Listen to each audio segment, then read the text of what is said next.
आणि आपल्याला याच लग्न सोहळ्याबद्दलचे अधिकचे अपडेट देतोय निलेश बुधावले आपल्यासोबत आहे। निलेश, अर्थातच युगेंद्र पवारांचा विवाह सोहळा आणि आत्यानं ठेका धरलेला आहे, फुगडी देखील घातलेली आहे। एकंदरीतच कसे क्षण पाहायला मिळतात पवार कुटुंबातल्या या लग्न सोहळ्याचे?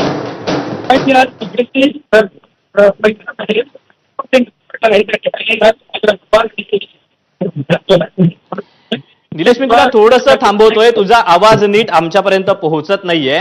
तुर्तास आपण पुन्हा एकदा ही दृश्य पाहूयात। युगेंद्र पवारांच्या या लग्नाच्या वरातीला सुरुवात झालेली आहे आणि अर्थातच पवार कुटुंबियांचा हा आनंदाचा क्षण अवघा महाराष्ट्र देखील अनुभवतोय।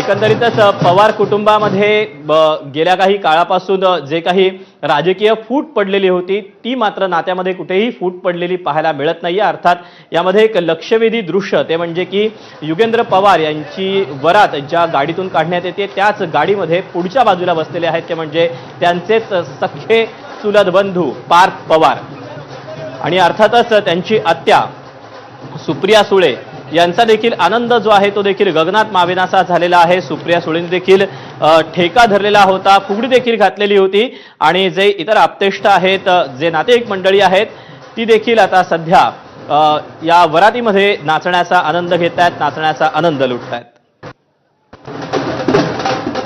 अर्थात पुन्हा एकदा पवार कुटुंब जे आहे ते देखील पुन्हा एकदा एका फ्रेम मध्ये आपल्याला पाहायला मिळणार। तर अजित पवारांची आई ही देखील पोहोचलेली आहे आपल्या नातवाच्या लग्न सोहळ्यासाठी।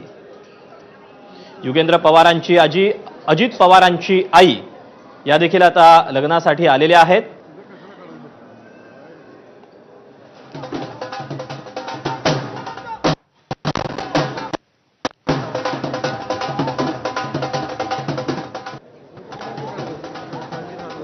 युगेंद्र पवारांच्या विवाह सोहळ्यात पवार कुटुंबाचा जल्लोष पाहायला मिळतो आहे आणि आता एक एक वराकडची जी मंडळी आहेत ती सगळी मंडळी देखील आता हॉलमध्ये पोहोचलेली आहेत। ही जी दृश्य ज्या दृश्याबद्दल मी अगदी काही वेळापूर्वीच सांगत होतो, आलिशान एका गाडीमधून युगेंद्र पवार आणि अर्थात त्यांचे जे इतर बंधू आहेत ते देखील आलेले आहेत आणि खास लक्ष वेधणारं दृश्य ते म्हणजे पार्थ पवार हे देखील युगेंद्र पवारांच्या सोबत या वरातीमध्ये या सवारीमध्ये आपल्याला पाहायला मिळत आहे। मुंबईतल्या जिओ सेंटरमध्ये हा विवाह सोहळा पार पडतो आहे। अर्थात यामध्ये अनेक राजकीय नेते देखील उपस्थित राहतील अशी देखील शक्यता वर्तवली जाते आहे।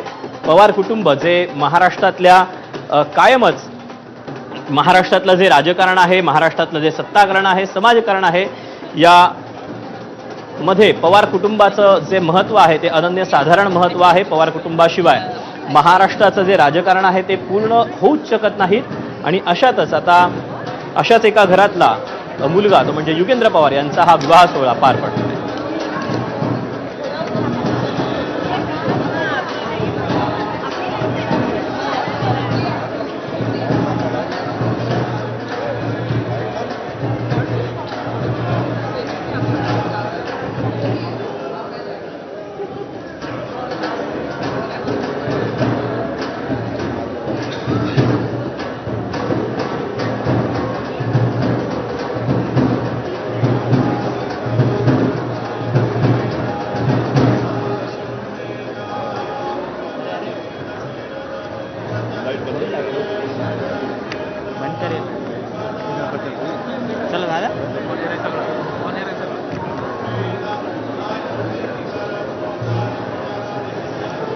या लग्नातल्या काही विधींना देखील सुरुवात झालेली आहे।